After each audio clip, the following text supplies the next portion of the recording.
Chloe Bourgeois. She's one of the most divisive characters throughout the Miraculous fandom. You either hate her, or you love to hate her, and there's almost no in between. Or at least that seemed to be the case, up until she started to get what many people perceived as a redemption arc. Up until she received the Be Miraculous, Chloe was essentially the secondary villain of the show. She was constantly bullying people and throwing her weight around to the extent that she'd be getting people akumatized in episode after episode. This slowed down after she became the wielder of the Be Miraculous. While she was still abrasive, the show focused less on her cruel antics and more on her obsession with Ladybug and determination to be a hero alongside her. For a lot of fans, this was seen as a positive, and they were excited to see this character turn her personality around and become a nicer person overall, while still retaining that fiery temperament we've come to expect from her. Essentially, she'd add a bit of flavour to a superhero team that was largely vanilla.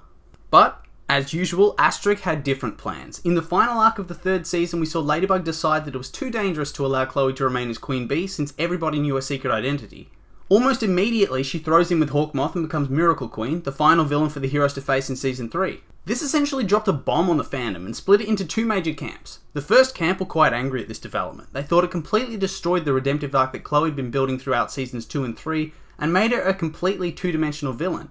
The other camp, led by Asterix himself, has the perspective that people were reading too deeply into Chloe's story throughout Seasons 2 and 3, and she's always been, and will always be, a terrible person, and that not every villain needs a redemption arc.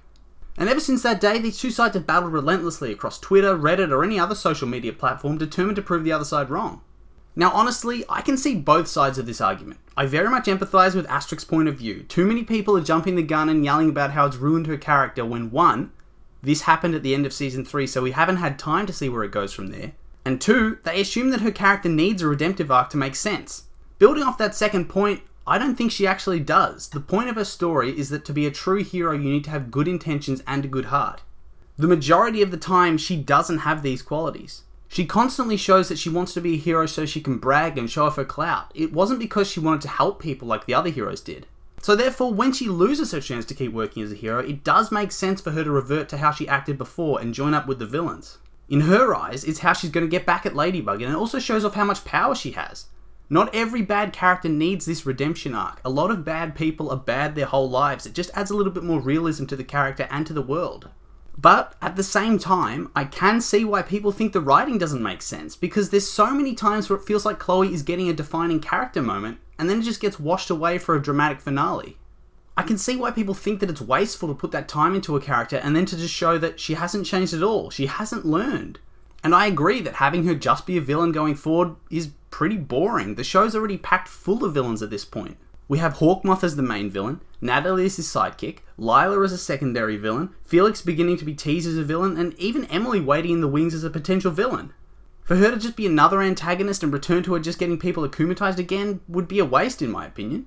Instead, I think there should be a third option. She doesn't have to be redeemed, but she doesn't have to be a total black and white villain.